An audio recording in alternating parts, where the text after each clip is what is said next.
Hi, everyone. My name is Dr. Shaheen Kanthawala. I am an assistant professor in the Journalism and Creative Media Department here at the University of Alabama. And today we are going to be talking about the media and its role in conspiracy theories.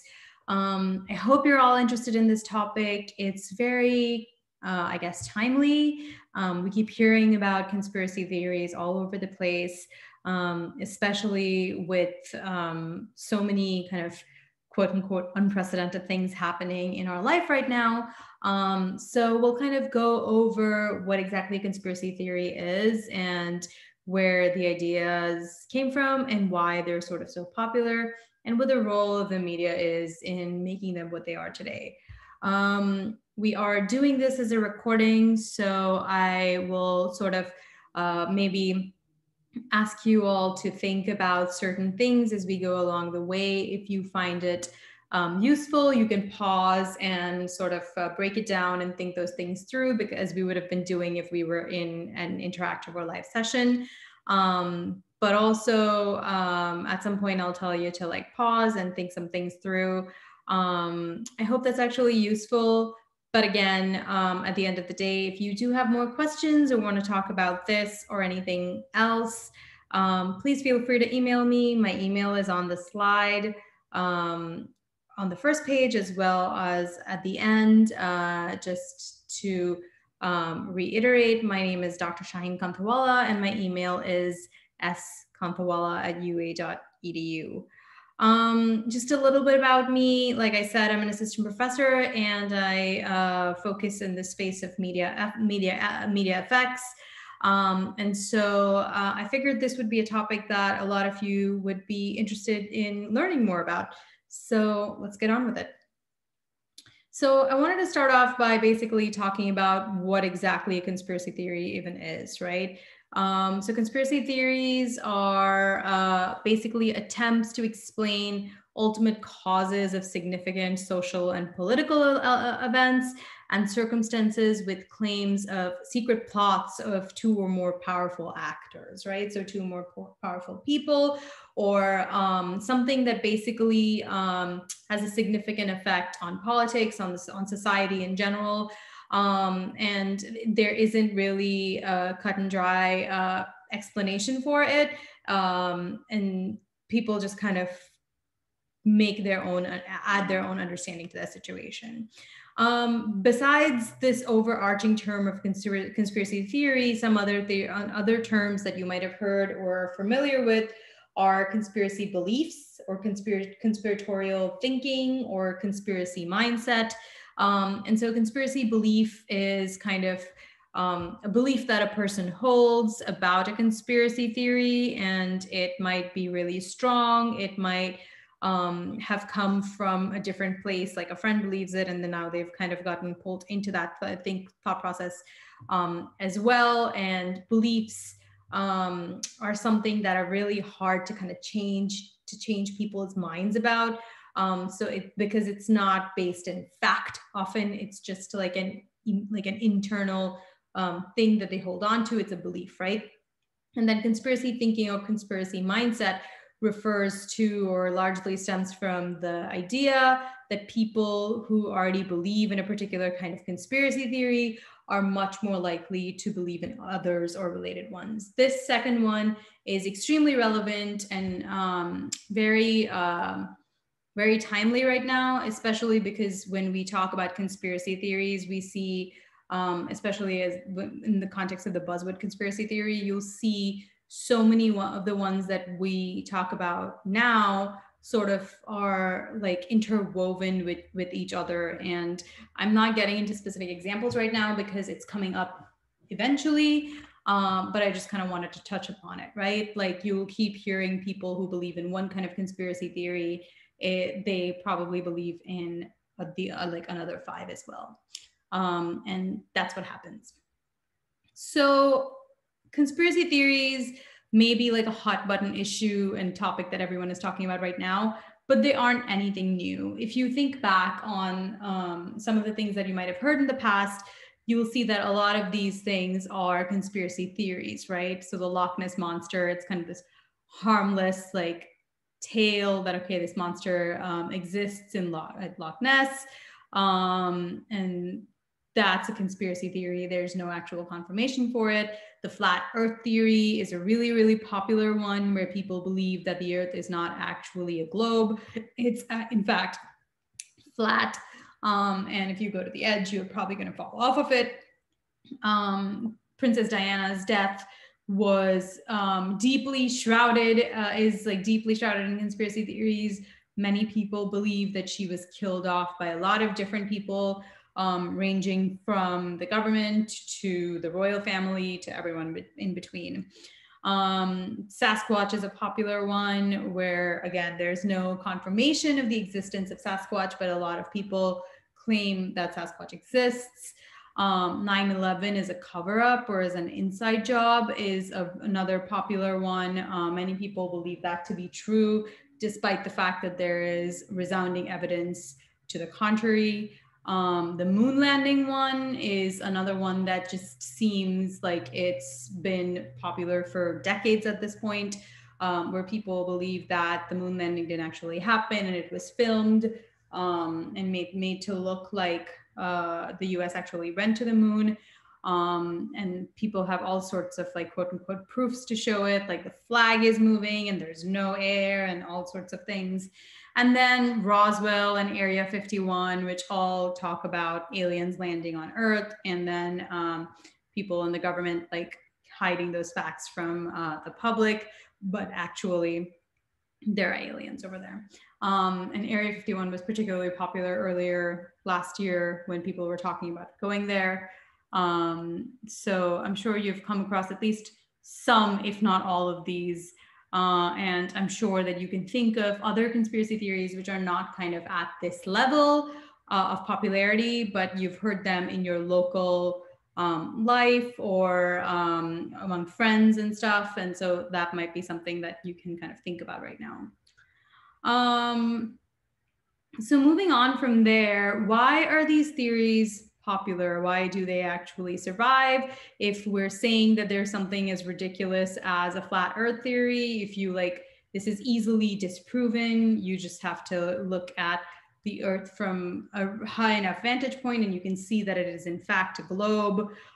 There is infinite proof to show that 9/11 did in fact happen. So why is it that these conspiracy theories tend to thrive when there is enough proof to the contrary, right? So first of all, it's that the conspiracy theories are a very distinct form of misinformation. They're not like the other sort of general misinformation that we see. And that's because they're very particular because they help us make sense of these very complex and sometimes very disturbing versions of the world around us. Things are complicated. We don't know why they're happening. And when we don't know why they're happening, we kind of try to fill in the blanks. And by we, I mean like people, human beings at large. You kind of try to fill in the blanks based on the knowledge you have or the information you have. In general, they tend to be more a political phenomenon because it's conspiratorial in nature itself. And so conspiracies kind of thrive in that space. And what they do is they explain events or phenomenon in a way that is unwarranted, implausible, and can be even dangerous, right? And basically, they invoke these deeper conspiracies because once you, like I mentioned, believe one, you kind of fall down that trap of believing a lot more, and they sort of discount all contrary evidence. Okay, so conspiracies are more prevalent in times of crisis. And this we see now over the last couple of years more than ever. We are kind of living through one of the biggest crises of the last century. We have this pandemic going on. And these conspiratorial, wow, I can't talk, ideas are not necessarily constant, but they peak during cataclysmic events and social upheaval. So if you look back and see things like the Black Death and when this 1918 flu was happening, the pandemic back then, there was a very high amount of conspiracies spread around back then too. Recent conspiracy theories have been driven in large amounts by kind of how we as human beings communicate with one another now. Times have changed, along with it technology has evolved. If you go back to 100 years when the 1918 flu was happening, it was not, we didn't have the internet, technology wasn't quite as evolved as it is today. Today we have this really big communication space known as social media. Social media allows us to enable the very, very rapid spread of information, which is oftentimes based on very superficial, but it seems like it's plausible information. So on face, it'll look like, oh, this seems like I could believe it. Or the thing that social media does is it kind of makes cloudy what the source of your information is. So is the source of a piece of information the person who actually said it or wrote it? Or is it the organization or the platform that published it? Or is it the social media platform where it was shared? Or is it the friend or the family member who's actually sharing that with you, right? So if you're like, well, my friend is a really good and smart person, why would they lie to me about this? My sister is someone who always hopes or wishes the best for me, why would she tell me something inaccurate? So you're going to believe that person, and then it turns out if they are mistaken about something, you are kind of consuming that incorrect information as well. So fundamentally, well, before I move on, the context of this is important, and it matters because it allows a really great degree of individual agency. And so what I mean by individual agency is that each person has agency in terms of whom to share the information to and how to disseminate it, right? So it kind of goes all over the person, and it's place and depends on each individual person. Basically, these conspiracy theories are kind of powerful because they are participatory. So they engage with people directly, and they develop and amplify these political ideas or other social ideas, no matter how outlandish they might seem. So something might be as completely unbelievable as the flat earth theory, but you're like, no, I believe this because of these reasons, because I have an entire community built around this idea now, so all of these people cannot be incorrect. Okay, so online conspiracy theorists, I'm sure you've all heard of this term where people talk about doing your own research. And so online conspiracy theorists often state that you should do your own research. They encourage people involved in a particular conspiracy to seek out validation of their ideas from sources that would basically refute the official narrative, right? This is really easy to do today. It doesn't matter what you are looking for or what you think or what you believe. If you look something up online on the internet, you are likely to find information backing up your point of view. This is called confirmation bias. You're going into something looking for it from a specific point of view. And because the internet is a marketplace of ideas, basically, everyone has a space, and everyone can have a space, and everyone has the ability to vocalize their ideas and their thoughts. You can find enough information to back up whatever idea you have. So engaging in this kind of contemporary conspiracy theory has this sort of game-like quality because people are encouraged to discover information that is promoted through their own online networks, but instead of like just randomly accepting data and facts that are produced by established sources. So historically, you will see that someone from an authoritative standpoint, whether it's like a medical doctor or a governmental spokesperson, someone will give you information that, okay, this is the data around this fact, and this is what you should believe. But instead of kind of passively accepting this data, conspiracy theorists encourage people to discover what is hidden, right? Like, oh, they're not telling you the truth about this, and discover this from your own online networks rather than from the data that's being presented to you.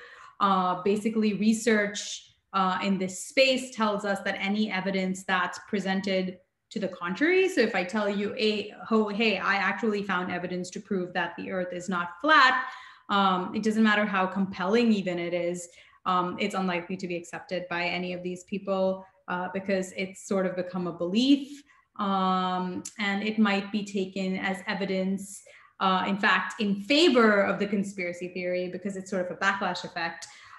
Because you want people to be like, all right, well, obviously they're trying to push this other narrative because we are on the right path, right?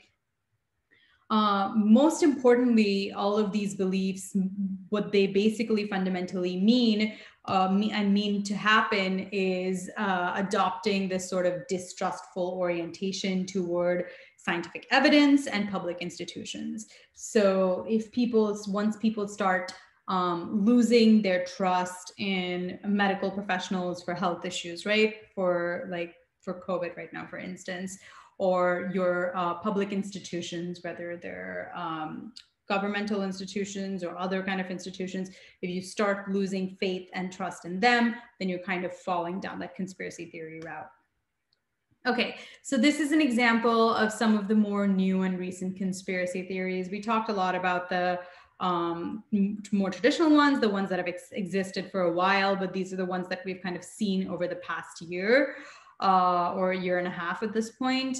I don't know if some of you saw the pandemic video pop up. I hope you didn't actually spend a lot of time watching the whole thing because it was one giant conspiracy theory. This one, Pizzagate, was actually a few years old. It's not a couple years old, but it's still semi-recent. It all stems from this QAnon space. QAnon became one of the biggest conspiracies in the recent past. It suddenly started about 4-ish years ago, talking about the existence of a deep state within the government, and how rich and like political people and rich people were running this child trafficking sex ring, which kind of led to an actual shootout at a pizza place. Then I don't know if you all remember the 5G conspiracy theory, where 5G was said to cause coronavirus, and then of course the ever famous anti-mask theories. So all of these theories are popular, much like the older ones, but again, they have spread at a much faster and grown in a much larger speed because of many reasons, but one of which is social media. Surveys have showed that Americans also believe that the COVID-19 conspiracy theories, many of the COVID-19 conspiracy theories involving people like Bill Gates and Dr. Fauci, or even like unfounded alternative explanations for the illness, like 5G, and even 5G conspiracy theories and stuff like that. So this is just like a quick snapshot of the most common conspiracy theories around the coronavirus. And we see the most popular one is the one with the miracle cures. So especially early on during the pandemic, there were a lot of conspiracy theories about things that would solve and fix the pandemic. So what kind of medication would work, what wouldn't work, and things like that. Then we have the deep state one, which is basically the QAnon one. You have Wuhan bioweapon, which basically says that people believed that the virus was created in the lab.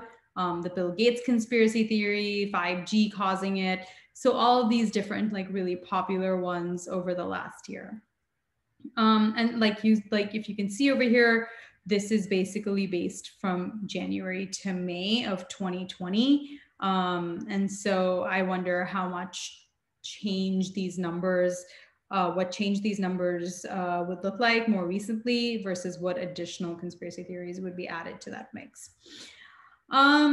So there was a student, a climate science student from the Netherlands, who created this conspiracy theory chart sometime last year.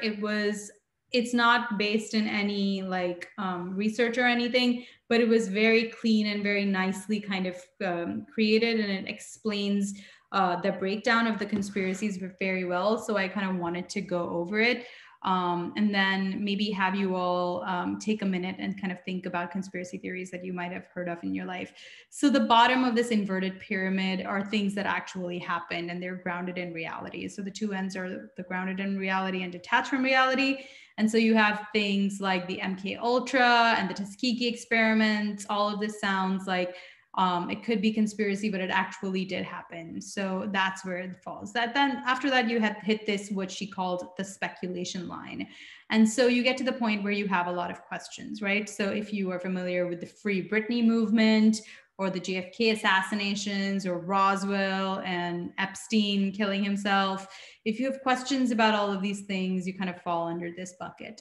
After that, you get to this thing, which is unequivocally false, but mostly harmless, right? So these things are not real. If you believe that Elvis is alive or Bigfoot exists or crop circles happen or the Beatles didn't exist or Prince Charles is a vampire, it's all completely inaccurate, but it's essentially harmless.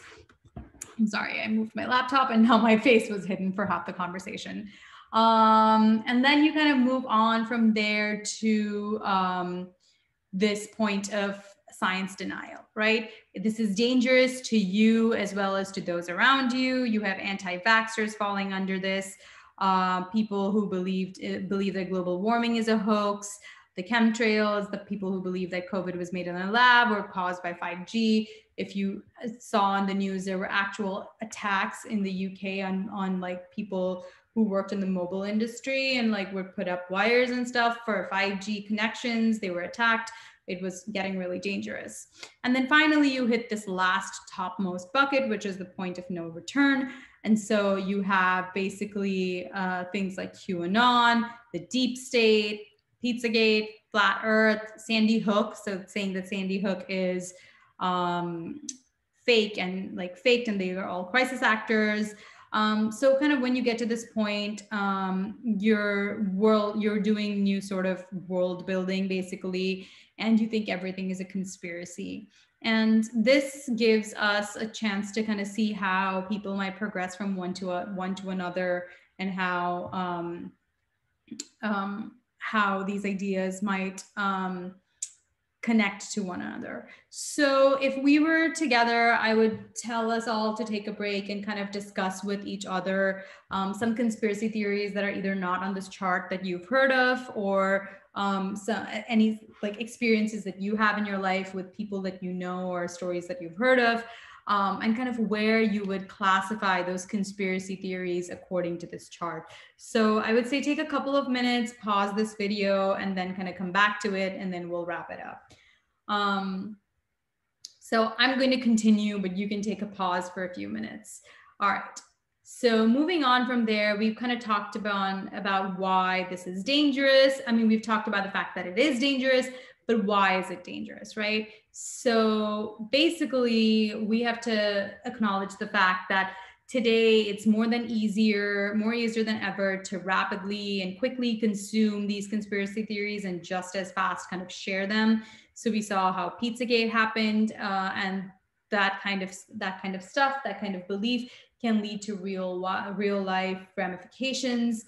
And Pizzagate is not the only one. So some of the other like outcomes could be things like mass manipulation of public opinion. And so you're basically changing how people think about things all over the world, increase in radicalization and extremist or violent behaviors, encouraging targeting of very specific groups of people, places, or organizations, mainstreaming of fringe ideas or debunked ideas, right? So junk science or pseudoscience kind of starts getting mainstreamed.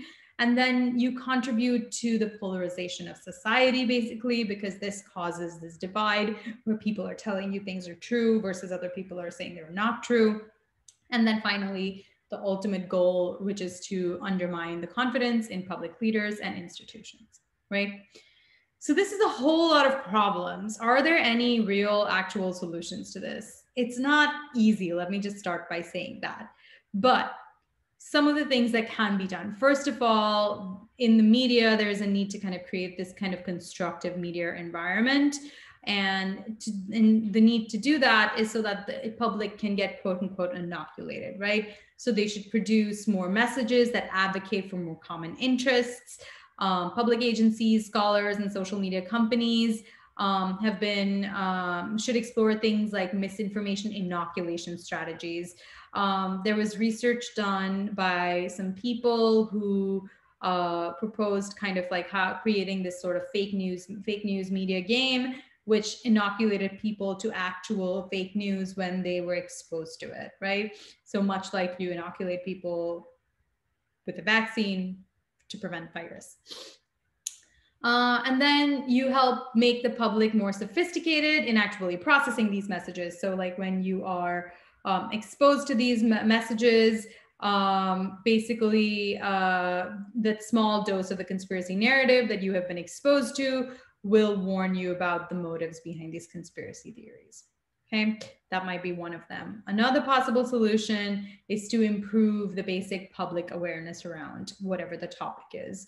So a long-term solution could be to develop opportunities for conversations about people among people who have very different political orientations or beliefs in like these conspiratorial thinking and thought, in order to open up this dialogue and form a mutual understanding and form opinions. But again, like I said, that is a long-term outcome. And then finally, you can like choose, well, not finally, but you can choose more effective messages and senders and sources to correct information, right? This is hard because if you're kind of fundamentally breaking down the belief in authorities and people who are in charge of like this kind of information, then that's hard to get the message across. But basically the right messenger and the right information are important in order to get people's critical public engagement in understanding topics like science, right? So you don't want pseudoscience and stuff to spread. And then from the context of social media, rethinking the sort of regulation of social media, there are a lot of conversations going on about how social media should be regulated, how much it should be regulated. It's important to kind of think about in what way it should be regulated too, right? So removing prolific super spreader social media accounts, including those from celebrities and public figures. So if people are actually actively spreading this inaccurate information, deplatformization has been shown to be successful in the past and has potential for the future. Governmental organizations should basically aggressively rebut as many of these conspiracy theories as possible with the help of independent organizations as well as public and private institutions. And then finally, real-time fact-checking tools, right? So you have websites like Politico, Snopes, factcheck.org that do this, and now social media is kind of getting into the business of hiring independent fact checkers to do this too. So that's kind of like an overview, a primer on the topic of social media or media and conspiracy theories. This by no means is the extent of it. I've pulled a lot from a lot of different people's research and work in order to kind of make this overview presentation for you all. I would be happy to share the sources with you if you are interested in looking into this in more detail or even just chatting about it. Again, like I said, you can contact me on my email, which is skanthawala@ua.edu. It's been a pleasure talking to you today, and I hope it was useful for you all. Have a good rest of the day. I will hopefully next time see you in person. Bye.